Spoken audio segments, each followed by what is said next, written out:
ഒരു സംഖ്യയെ 16 കൊണ്ട് ഗുണിച്ചപ്പോൾ അതിന് 225ൻ്റെ വർധന ഉണ്ടായി. സംഖ്യ ഏത്? സംഖ്യ നമുക്ക് അറിയില്ല, എക്സ് എന്ന് കരുതി. സംഖ്യയെ 16 കൊണ്ട് ഗുണിച്ചു. സംഖ്യയെ 16 കൊണ്ട് ഗുണിച്ചാൽ എന്ത് വരും? X into 16, X into 16. അങ്ങനെ ഗുണിച്ചപ്പോൾ എന്ത് സംഭവിച്ചു?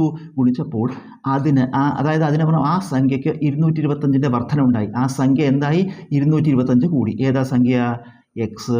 അത് 225 കൂടി പറഞ്ഞാൽ എക്സ് പ്ലസ് 225 നമ്മളിവിടെ സമം ഇടുക. ഗുണിച്ചപ്പോൾ വർധനവുണ്ടായി. ഇതെന്താ വരിക? 16x.